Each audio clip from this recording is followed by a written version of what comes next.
गलती छोटी हो या बड़ी, अपने नेताओं और कार्यकर्ताओं को तुरंत बाहर का रास्ता दिखाने वाली बसपा सुप्रीमो मायावती अब पुराने लोगों को पार्टी से जोड़ने की मुहिम पर पूरा ध्यान लगा रही हैं। जुलाई महीने में दिल्ली में कैंप करने के बाद मायावती अब लखनऊ लौट आई हैं और राजधानी में बैठकर राज्य के सभी 75 जिलों में कैडर कैंप का आयोजन कराने जा रही हैं। कैडर कैंप कराने की जिम्मेदारी बसपा सुप्रीमो ने हर जिले में अपने जिलाध्यक्षों को सौंपी है, जो पुराने कैडर के लोगों को पार्टी से जोड़ने की कसरत करते नजर आएंगे।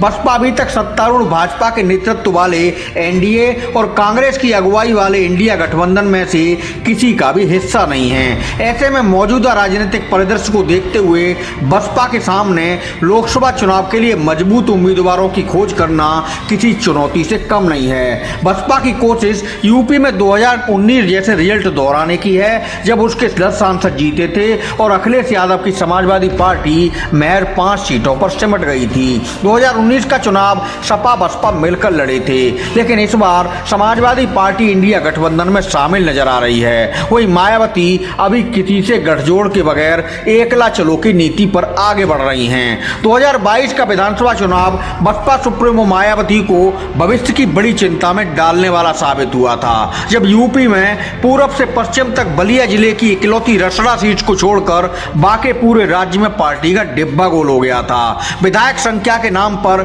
यूपी विधानसभा में बसपा के पास एकमात्र विधायक उमाशंकर सिंह हैं। विधानसभा चुनाव में बसपा की करारी हार का कारण उसके कैडर वोट में बिखराव माना गया था। उसके बाद निकाय चुनाव में भी बसपा का प्रदर्शन बहुत ही निराशाजनक साबित हुआ।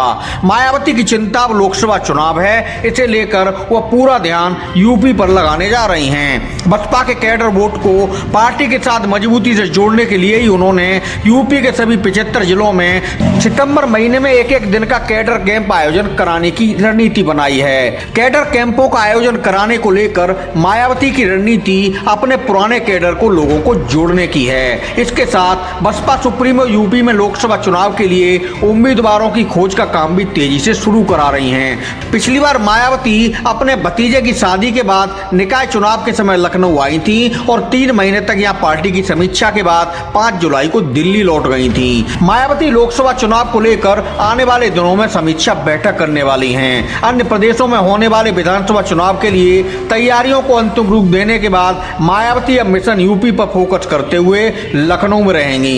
एनडीए और इंडिया गठबंधन से दूर दूर रहकर मायावती के चुनावी मोहरे कैसे होंगे और वह लोकसभा चुनाव को लेकर यूपी में आगे कैसी चाल चलने वाली हैं, इसे लेकर सियासी हलकों में सबकी निगाहें उन पर टिकी हैं।